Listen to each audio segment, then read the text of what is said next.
En el anterior vídeo hablamos sobre los conceptos básicos del aura humana. En este capítulo, vamos a pasar a detallar el significado de algunos colores así de cómo lograr verla. Si no has visualizado los anteriores vídeos te sugiero que los veas ya que sin los conocimientos básicos, os resultará imposible dar el siguiente paso. Damos a continuación unas notas de unos pocos colores, ya que es imposible tratar de otros hasta que no se conoce esta lista.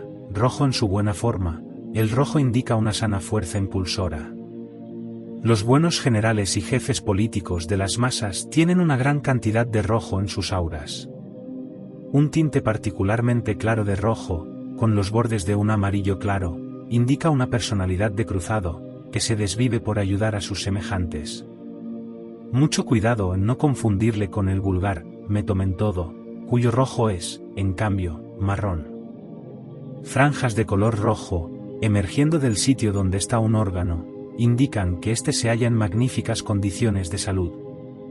Algunos de los gobernantes de renombre mundial tienen una gran cantidad de rojo en el conjunto de su aura.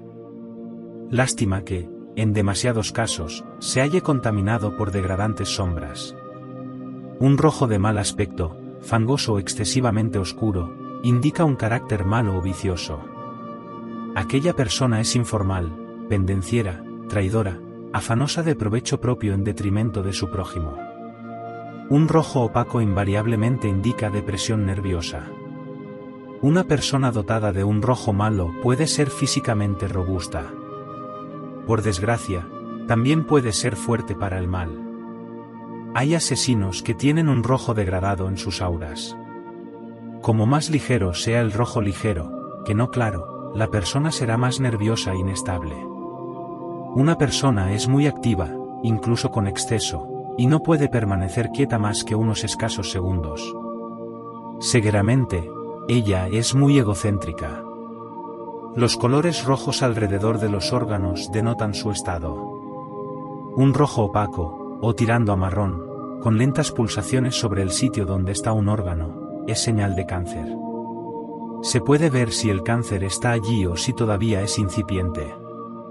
El aura indica qué clase de enfermedades están a punto de atacar al cuerpo, a menos de que se adopten medidas curativas. Eso en el futuro va a ser la utilidad de lo que podremos llamar auroterapia. Un rojo punteado y centelleante, procedente de los maxilares, anuncia dolor de muelas. Un marrón opaco, pulsando en el halo, delata el miedo ante la perspectiva de tener que ir al dentista. El color escarlata lo llevan todos cuantos están demasiado enamorados de sí mismos. Es el color del falso orgullo, del orgullo sin fundamento. Pero el escarlata lo vemos situado alrededor de las caderas de las damas que venden amor contra la moneda del reino. Esas damas, por lo general, no se interesan por el sexo como tal, para ellas es simplemente un medio de ganarse la vida. De este modo, el presumido y la prostituta comparten los mismos colores en sus respectivas auras. Siguiendo con el grupo rojo, el rosa, que no es, en realidad, más que el coral, es signo de inmadurez. Las jovencitas filenores de los 20 ostentan el rosado en vez del colorado de cualquier clase. En el caso de una persona adulta, el rosa corresponde a un infantilismo e inseguridad. Un rojo oscuro, color de hígado crudo, indica un sujeto ciertamente nada recomendable. Una persona a la que hay que evitar, porque nos ocasionaría quebraderos de cabeza. Cuando dicho color se ve sobre un órgano, quiere decir que éste se halla muy enfermo y si se produce sobre un órgano vital es señal de una muerte próxima. Todos aquellos que ostentan el color rojo al final del esternón, tienen alteraciones nerviosas. Tienen que aprender a controlar sus actividades y vivir con más calma, si quieren disfrutar de una vida larga y tranquila. Anaranjado. El color naranja, en realidad, es una rama del encarnado, pero le rendimos el homenaje de reservarle una clasificación propia porque algunas religiones del Oriente Lejano consideran el naranja como el color del sol y lo reverencian. Por esta razón hay tanto color anaranjado en aquellas tierras. Por otro lado, atentos a mostrar la cara y la cruz de la moneda, añadiremos que otras religiones sostienen que el azul es el color del sol. No importa nuestra opinión en el asunto, el naranja es un color básicamente hermoso, y las personas con un acertado matiz anaranjado en su aura son gente considerada para con sus semejantes, son humanos y hacen todo lo posible para ayudar a los demás, que no han sido tan afortunadamente dotados. Un amarillo anaranjado es un color muy deseable, que denota dominio de sí mismo y posee diversas virtudes. Un anaranjado tirando más o menos hacia el marrón es señal de ser una persona perezosa que todo lo trata con negligencia. Un marrón anaranjado también indica trastornos en los riñones. Si está situado sobre los riñones y tiene una mancha mellada de color gris, denota la presencia de cálculos renales. Un anaranjado teñido de verde delata a una persona a quien le gusta el pelear por el solo gusto de pelear, y cuando nosotros hayamos progresado hasta el punto de poder percibir los matices dentro de los colores, obraremos prudentemente evitando todo trato y discusión con personas que tienen algún trazo verde entre su anaranjado, puesto que solo saben ver blanco y negro y les faltan imaginación, percepción y discernimiento para darse cuenta de que hay matices de conocimiento, de opinión, así como de color. Las personas afectadas por el verde anaranjado no acaban nunca de arguir, solo por el gusto de arguir, sin que les preocupe si sus argumentos son verdaderos o falsos. Para ellos, la cosa está en el arguir sin parar. Amarillo. Un amarillo dorado indica que su posesor está dotado de una naturaleza muy espiritual. Todos los grandes santos tienen halos de oro alrededor de sus cabezas. A mayor espiritualidad, más brillo de aquel amarillo dorado.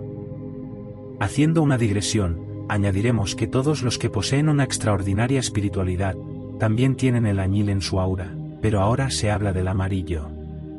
Todos cuantos ostentan este color se hallan en buena salud espiritual y moral. Siguen rectamente por la senda, y de acuerdo con su exacto matiz de amarillo, tienen muy poco que temer. Una persona dotada de un amarillo brillante puede estar completamente segura, si el amarillo es degradado, como el color de algunos malos quesos, que es cobarde por naturaleza, de esos que la gente dice es amarillo.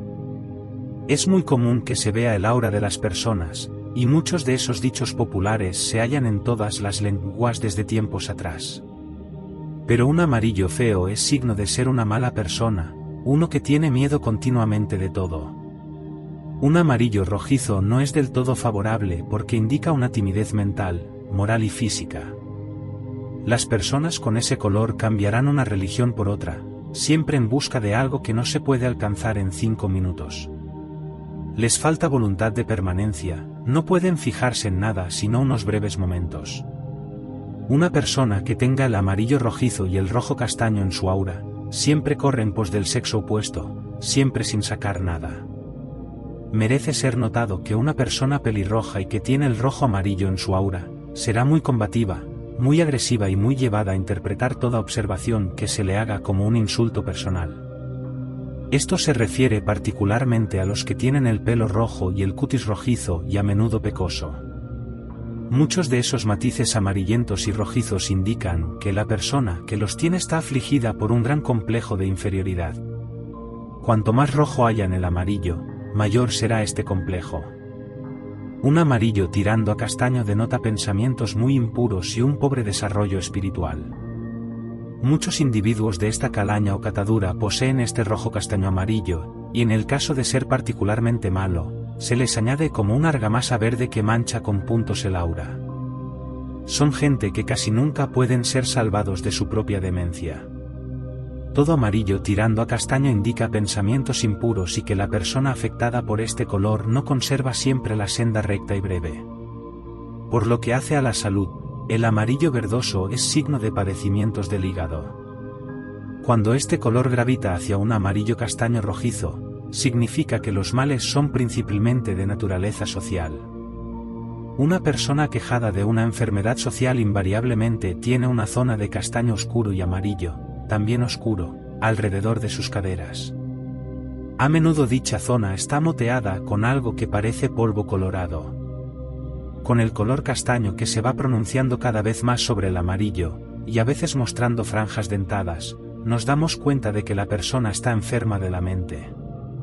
Un individuo que posee una doble personalidad, en el sentido de la psiquiatría, muy frecuentemente presenta la mitad del aura de un amarillo azulado y la otra de un amarillo tirando a marrón y a verde. Es una combinación absolutamente desagradable.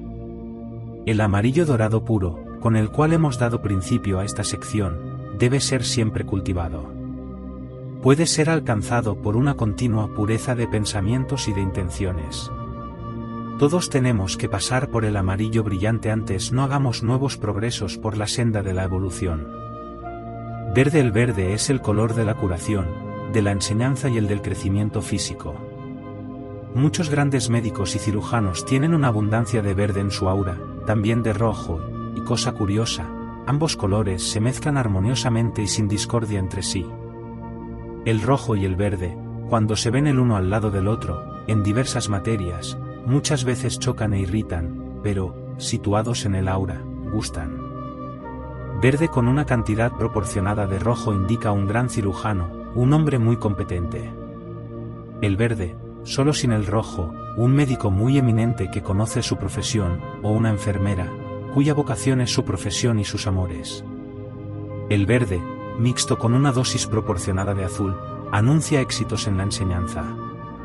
Algunos grandes profesores tienen el verde en sus respectivas auras y franjas o estrías de un azul movedizo, una especie de azul eléctrico, y muchas veces, entre el azul y el verde hay pequeñas tiras de amarillo dorado que indican que el profesor es de aquellos que se preocupan cordialmente por el bienestar de sus discípulos y tienen la necesaria altura espiritual para enseñar los temas más elevados. Todo cuanto tiene que ver con la salud de las personas y de los animales se traduce por una elevada cantidad de verde en la composición de sus auras. No se llega al nivel de los más grandes cirujanos o médicos, pero todo el mundo, no importa cuál, si tratan de la salud de las personas, de los animales o plantas, tienen una cierta cantidad de color verde en sus auras. Parece como la insignia de su profesión. El verde no es, con todo, el color dominante, casi siempre se halla subordinado a otro color. Es un color benéfico e indica que el que lo posee con abundancia es una persona amistosa, compasiva y considerada para con los demás. Si un individuo presenta un verde amarillento, de todos modos no podemos fiarnos de él, y en la medida misma de la mezcla de un amarillo desagradable con un verde repugnante, asimismo será la confianza que nos merezca. Los timadores tienen una aura verde amarillenta, son gente que sabe hablar a sus víctimas de una manera amable y luego les quitan engañosamente el dinero. Tienen una especie de argamasa verde a la cual se une su amarillo. A medida que el verde tiende al azul, generalmente un agradable azul celeste o azul eléctrico más digna de confianza es una persona. Azul. Este color, a menudo se describe como el del mundo espiritual. También denota habilidad intelectual como cosa distinta de la espiritualidad, pero, naturalmente, tiene que ser, dicho azul, del matiz justo. Con este matiz es un color ciertamente muy favorable. El etérico es de un tinte azulado, un azul parecido al que exhalan los cigarrillos antes de ser aspirados y expirados por la boca, o también, el humo de la leña ardiendo.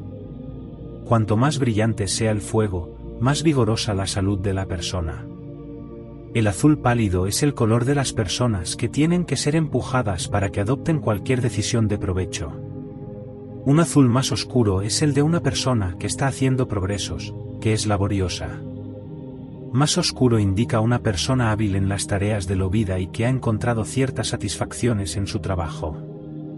Esos azules más oscuros se hallan a menudo entre aquellos misioneros que lo son en virtud de una vocación decidida. No se hallan entre aquellos otros misioneros que no pasan de aspirar a una tarea que puede permitirles dar, tal vez, la vuelta al mundo con los gastos pagados. Podernos juzgar a las personas por el vigor de su amarillo y la oscuridad de su azul. Vamos a clasificar el añil y el violeta dentro de la misma categoría, dado que sus matices se confunden y se pasa insensiblemente del uno al otro y muy frecuentemente dependen entre sí. Las personas que ostentan dicho color en su aura de una manera manifiesta, son gente de profundas convicciones religiosas, que no se contentan con profesar exteriormente una religión. Esto constituye una gran diferencia. Algunas personas dicen que son religiosas, otras dicen creen serlo, pero hasta que no se sea capaz de ver con certitud su aura, no se puede decir de ellas nada que sea seguro. Si una persona tiene un toque rosado en su añil, ésta será quisquillosa y desabrida, sobre todo para con las personas que se encuentren bajo la dependencia de dicho sujeto. El tinte rosado en el añil es un toque degradante, roba una porción de su pureza al aura. De pasada, digamos que las personas que presentan colores añil, violeta o morado en sus respectivas auras padecen trastornos del corazón y desórdenes del estómago. No les sientan bien ni los fritos ni la comida, por poco grasienta que sea. Gris. El gris es un modificador de los colores del aura. En sí, carece de significación, excepto la de que la persona está muy poco evolucionada. Si la persona a quien contemplamos no está evolucionada, presenta normalmente grandes franjas y manchas de gris, pero, corrientemente, nunca miraréis el cuerpo desnudo de una persona sin evolucionar. El gris, en un color, delata una debilidad de carácter y una pobreza general de salud. Si alguien tiene zonas grises sobre algún órgano, eso indica un peligro de fallo de la salud de éste, o ya está enfermo y hay que curarlo inmediatamente. Una persona con una espesa y dolorosa jaqueca, tendrá una nube como de humo gris que le atraviesa el halo o nimbo, y no importa de qué color sea este, sus pulsaciones seguirán el ritmo de las punzadas de la jaqueca que le aflige. Con todo lo dicho, es obvio que todo cuanto existe es vibración. Así, a través de todo lo existente, hay algo que podríamos llamar un gigantesco teclado, formado por todas las vibraciones que pueden haber existido siempre. Imaginémonos que se trata de un inmenso piano, extendiéndose por infinitas magnitudes. Imaginémonos, también, que nosotros somos hormigas, y que solo podemos escuchar unas muy pocas notas. Las vibraciones corresponden a las diferentes teclas de piano. Una nota, o tecla, cubriría todas las vibraciones que llamamos tacto, la vibración que es tan lenta, tan sólida que la sentimos más que verla o escucharla. La nota siguiente sería el sonido. Esto es, la nota que cubre todas estas vibraciones que activan el mecanismo interior de nuestros oídos. No podemos percibir con nuestros dedos estas vibraciones, pero nuestros oídos nos dicen que se trata del sonido. No podemos oír una cosa que solo puede ser objeto del tacto, ni podemos apreciar por el tacto lo que debe ser oído. De este modo habremos cubierto dos notas del teclado de nuestro piano. La nota siguiente será la vista. Aquí también tendremos una vibración de tal frecuencia, esto es, vibrando tan rápidamente, que no podemos tocarla ni escucharla, pero afecta a nuestros ojos y se llama la vista. Mezclada con esas tres notas hay otras de la misma frecuencia, o zona de frecuencias, que llamamos radio. Una nota más alta nos conduce a la telepatía, la clarividencia y otras manifestaciones de poderes emparentados con estas últimas. Pero el punto esencial es el de la verdaderamente inmensa cantidad de grados de frecuencias, o de vibraciones. El hombre solo puede percibir una extensión ciertamente escasísima de ellas. La vista y el sonido están estrechamente relacionados, de todas las maneras. Podemos obtener un color y decir que es una nota musical, puesto que existen instrumentos electrónicos que pueden transformar un color determinado en una nota determinada. Si esto parece difícil de comprender, hay que considerar lo siguiente: las ondas de la radio, eso es, música, palabras y hasta imágenes, están continuamente en casa, a donde vayamos y hagamos lo que hagamos. Nosotros, sin el auxilio de ningún aparato, no podemos percibir estas ondas de la radio, pero con un aparato especial, al que llamamos una radio, que capta las ondas y, si lo preferís, traduce las frecuencias de la radio en frecuencias auditivas. Podemos escuchar los programas de las emisoras y hasta ver las imágenes de la televisión. De la misma manera, podemos tomar un sonido y decir que concuerda con un color, y viceversa, afirmar que un color corresponde a un sonido determinado. Esto es muy conocido en Oriente, y creemos que verdaderamente tiene que influir positivamente en la apreciación que hagamos de una obra de arte. Por ejemplo, cuando miramos un cuadro e imaginamos un acorde que resultaría de aquellos colores si los transportásemos a la música. Todos sabemos que Marte es también conocido por el planeta rojo. Marte es el planeta rojo, y el rojo de cierto tono, el rojo básico, tiene una nota musical que corresponde al do. El anaranjado, que es parcialmente rojo, corresponde con la nota re.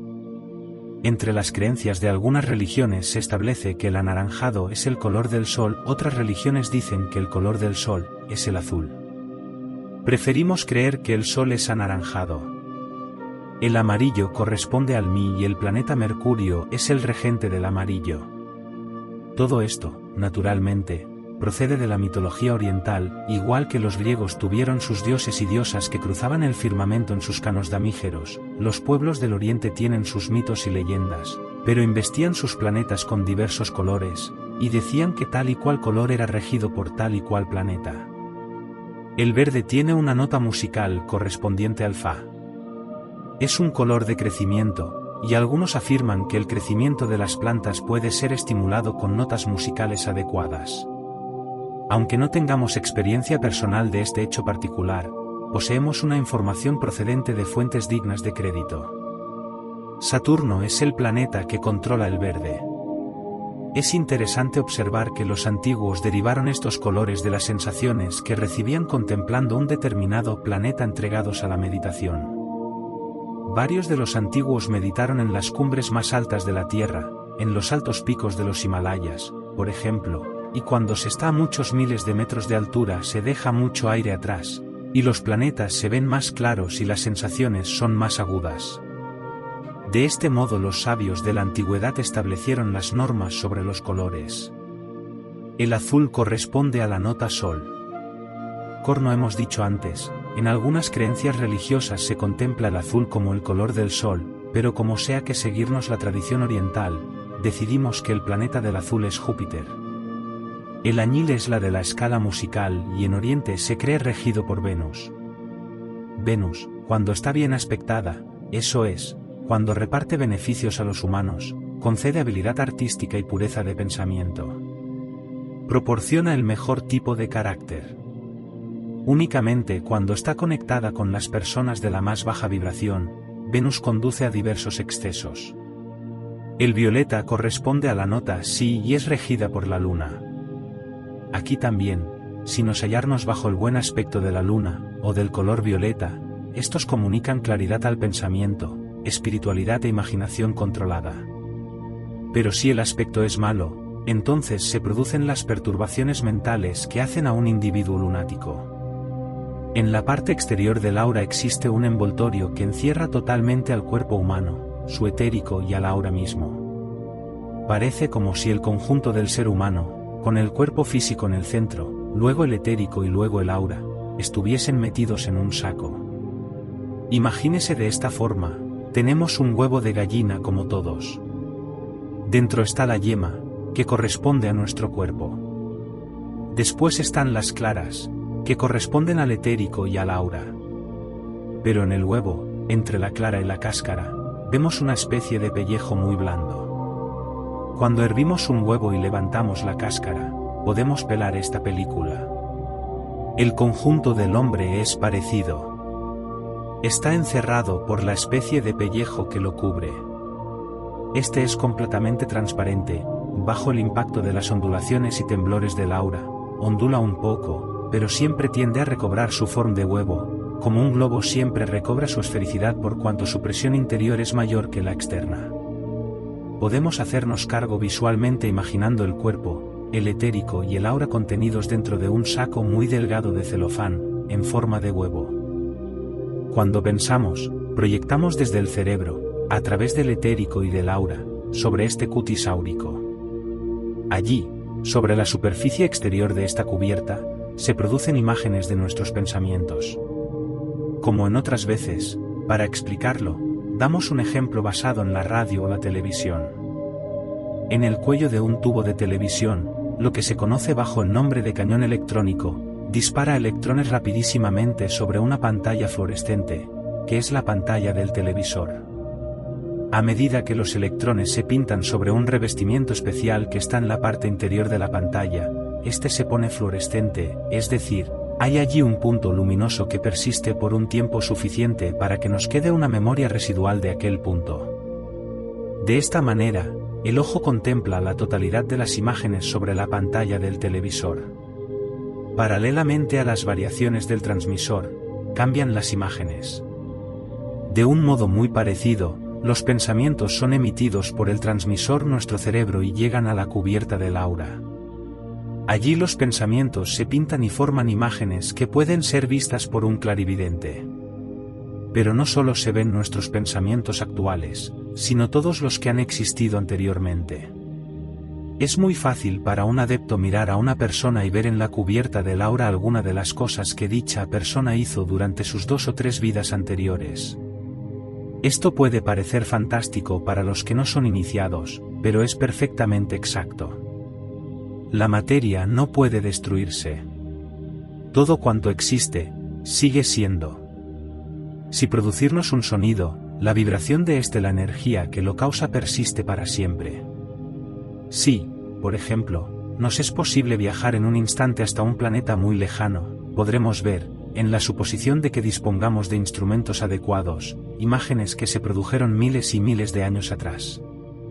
La luz tiene una velocidad definida y jamás empalidece, de manera que si nos trasladamos instantáneamente lo bastante lejos de la Tierra, podremos ver su creación. Pero, todo esto, nos llevaría lejos de lo que estarnos hablando. Debemos precisar que el subconsciente, como no está controlado por la conciencia, puede proyectarnos imágenes de cosas que se encuentran más allá de lo que ésta alcanza. Y que una persona dotada de suficientes facultades de clarividencia puede conocer, sin dificultad, qué clase de persona es aquella que tiene enfrente. Esto es una forma avanzada de psicometría, que podríamos llamar psicometría visual. Más adelante trataremos de la psicometría. Todos los que posean alguna percepción o sensibilidad pueden sentir el aura, aun cuando no puedan verla. ¿Cuántas veces os habrá sucedido que instantáneamente os atrae o, al contrario, repele una persona antes de haber cambiado una sola palabra con ella? La percepción inconsciente del aura explica nuestras simpatías y antipatías. Todos podemos verla, pero los abusos de toda clase pueden hacernos perder aquella facultad. En los siglos venideros no habrá nadie que no esté facultado para practicar la telepatía, la clarividencia, etc. Procedamos más adelante en lo de las simpatías y antipatías. Cada aura se compone de varios colores y listas de colores. Es necesario que los colores y las listas liguen entre sí recíprocamente para que 2 personas sean compatibles. Esto es la causa de que un marido y su mujer sean compatibles en una o 2 cosas y completamente incompatibles en el resto. Ello es debido a que la forma particular de la onda que posee una de las personas encaja solo parcialmente con la onda de la otra. Decimos, de 2 personas, que están en 2 polos opuestos, es el caso de la incompatibilidad rotunda. Si preferimos mirarlo por otro lado, diremos que las personas que son compatibles poseen auras respectivas, cuyos colores se funden y armonizan, al paso que las incompatibles tienen sus auras fabricadas de colores que chocan y que irritan la sensibilidad de quienes las contemplan. Las personas proceden de varios tipos. Sus vibraciones tienen frecuencias comunes. Las personas de un tipo común tienden a ir en grupo. Se pueden ver rebaños de muchachas siempre juntas, y de mozalbetes holgazaneando por las esquinas o formando bandas. La causa se debe a que todos ellos o ellas tienen frecuencias comunes o tipos comunes de aura, por eso dependen los unos de los otros, ejercen una influencia magnética recíproca, y la personalidad más fuerte del grupo será la que dominará, para bien o para mal. Los jóvenes tienen que ser educados con disciplina y autodisciplina, a fin de que sean controlados sus impulsos más primarios, si la raza tiene que mejorar. Como se ha dicho, el cuerpo humano está centrado dentro del envoltorio en forma de huevo que le rodea, centrado dentro del aura. Esta es la posición normal para casi todos, las personas corrientes y que gozan de buena salud. Cuando una persona sufre una enfermedad mental, no está debidamente centrada. Muchas personas dicen, hoy no estoy en mi centro. Este es el caso, la persona se halla proyectada en un rincón del ovoide. La gente que posee una doble personalidad es completamente distinta de la corriente, puede muy bien tener la mitad del aura de un color y la otra de otro completamente distinto.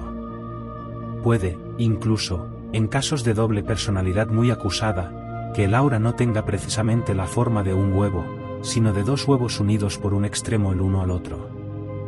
Las enfermedades mentales no pueden ser tratadas ligeramente. Los tratamientos a base de choques son peligrosos ya que pueden lanzar el astral, que del se trata, fuera del cuerpo físico. Pero el tratamiento de choque más enérgico se designa, consciente o inconscientemente, el choque de dos huevos en uno. A menudo quema grupos de neuronas en el cerebro. Nacemos con ciertas posibilidades, ciertos límites en los colores de nuestras auras, la frecuencia de nuestras vibraciones y otros detalles. Así, es posible a toda persona con la suficiente determinación y buena voluntad alterar la propia aura en sentido positivo. Desgraciadamente, es más fácil el ir a lo peor. Sócrates, por ejemplo, sabía que habría sido un buen asesino, pero quiso caminar por donde el hado le conducía, y dirigió sus pasos en la vida en un sentido opuesto. En vez de asesino, Sócrates se convirtió en el hombre más sabio de su época. Todos podemos, si nos es necesario, levantar nuestros pensamientos a más alto nivel y auxiliar a nuestras auras. Una persona con un rojo turbio y oscuro en ella, signo de que está dotada de una sexualidad excesiva, puede aumentar la frecuencia de las vibraciones de este rojo sublimando sus deseos sexuales y llegando a ser una persona de un mayor empuje constructivo, que se abre su propio camino en la vida. El aura se desvanece pronto después de la muerte, mas el etérico puede convertirse en el fantasma sin cerebro que sigue visitando, insensible, sus lugares preferidos en vida. Varias personas, en distritos rurales, han visto unas formas de color azulado sobre las sepulturas de los cadáveres recientemente enterrados. Este resplandor se hace más perceptible por las noches. Consiste, como es natural, meramente en el etérico que se disipa después de la descomposición del cuerpo. En el aura, las vibraciones bajas corresponden a colores opacos y turbios que provocan más náusea que atracción. Cuanto más altas son las vibraciones de cada uno, más puros y brillantes resultan los colores del aura, no brillantes de un modo llamativo, sino con el mejor y el más espiritual de los resplandores. Podemos decir que los colores puros son deleitosos, mientras que los turbios son desagradables. Una buena acción abrillanta el aspecto del aura, haciendo resaltar los colores áuricos. Una mala acción los desciende al azul o al negro. Las buenas acciones en provecho del prójimo hacen ver el mundo a través de cristales rosados. Hay que fijar bien en nuestra mente que el color es el mayor índice de nuestras potencialidades. Los colores cambian, como es natural, con nuestros cambios de estado de ánimo, pero los colores básicos permanecen, excepto en el caso que una persona determinada mejore o empeore su carácter. El color básico permanece y los matices indican el estado de humor del individuo. Mirando los colores del aura de una persona cualquiera hay que preguntarse: 1. ¿Cuál es el color? 2. ¿Es claro o turbio? ¿Cómo puedo ver a su través? 3. ¿Ondula en algunas de sus partes, o está colocado casi inmóvil sobre una mancha? 4. ¿Es una franja continua de color conservando su forma estructura, o fluctúa y presenta cornopicos agudos y profundos valles? 5. También hemos de asegurarnos de que no nos dejamos llevar por prejuicios sobre una persona, cuando se trata solamente de mirar su aura, sin imaginar que es turbia cuando, de hecho, no lo es en absoluto. Pueden ser nuestros pensamientos erróneos lo que nos hace parecer un color turbio, porque hemos de tener muy presente que, examinando el aura de otra persona, tendríamos antes que estar muy seguros de no contemplarla a través de nuestra propia aura. Existe una correspondencia entre los ritmos musical y mental. El cerebro humano es una masa de vibraciones con impulsos eléctricos que irradian por todas partes de este. Un ser humano emite una nota musical, dependiente de las frecuencias de la vibración de dicho ser. Es muy parecido a una colmena, de la que se escapa el zumbido de una multitud de abejas, por esto algunas otras criaturas oyen a los seres humanos. Cada ser humano tiene su propia nota básica, que se emite constantemente igual que un alambre eléctrico produce una nota al paso del viento. Además, la música que se hace popular es aquella que se encuentra en relaciones de simpatía con la formación de las ondas de los cerebros, y estas, de los cuerpos. Podemos hallar una melodía que se pega al oído que todo el mundo canturrea o silba. La gente dice que tal o cual melodía no se le quita de la cabeza. Este tipo de canciones tienen la clave de las ondas cerebrales durante un tiempo determinado, hasta que su energía fundamental se disipa. La música clásica es de una naturaleza más permanente. Es una música que obliga a las ondas del auditorio a vibrar por simpatía con ella. Si los dirigentes de una nación necesitan levantar el espíritu de sus seguidores, tienen que componer o tener ya compuesta una forma especial de música, llamada himno nacional. Quienes escuchan esta música se llenan de toda suerte de emociones, se les fortifica el espíritu y piensan con amor en su tierra y con arrogancia en los demás países. Fenómeno que se produce meramente porque las vibraciones que llamamos sonido han provocado vibraciones mentales que les hacen reaccionar en determinado sentido. De este modo es posible preordenar ciertas reacciones en el ser humano, interpretando ante el sujeto ciertos tipos de música. Una persona profunda en sus pensamientos, que esté dotada de unas ondas cerebrales con altos picos y depresiones profundas, ama la música del mismo tipo, eso es, que posea picos y profundidades. Pero los que tienen una mente dispersa, prefieren una música también sin sustancia, música que no pasa de un tintineo y que no sale de la insignificancia. Varios de los grandes compositores son personas que, consciente o inconscientemente, viajan por el astral, y que llegan a los mundos del más allá de la muerte. Ellos escuchan la música de las esferas. Como son músicos, esta les causa una gran impresión y les punza su memoria, obligándoles, cuando regresan a la tierra, a sentirse en disposición de componer. Se abalanzan sobre un instrumento, o sobre el papel pautado, e inmediatamente escriben, hasta cuanto alcanza su memoria, las músicas que escucharon en el astral. Luego dicen puesto que no recuerdan bien las cosas que han compuesto tal o cual obra. El sistema diabólico de los anuncios subliminales, y que consiste en escribir un mensaje sobre la pantalla de la televisión que dure solo unos instantes tan breves que no puedan ser apreciados conscientemente por nuestra vista, se basa sobre una semipercepción por nuestra parte, tal, que no llega a rozar nuestras percepciones conscientes. El subconsciente recibe una sacudida procedente del torrente de ondulaciones que le llegan, como sea que el subconsciente representa las 9 partes sobre 10 de nuestro conjunto individual, finalmente arrastra la conciencia y la obliga a querer adquirir el artículo anunciado, aunque la persona reconozca que nunca ha tenido el menor deseo de poseerlo. Cualquier grupo de personas sin escrúpulos, por ejemplo, los gobernantes de un país, que no se preocupen en su corazón del bienestar del pueblo, puede hacerle reaccionar, en virtud de órdenes subliminales, por medio de estas formas de propaganda.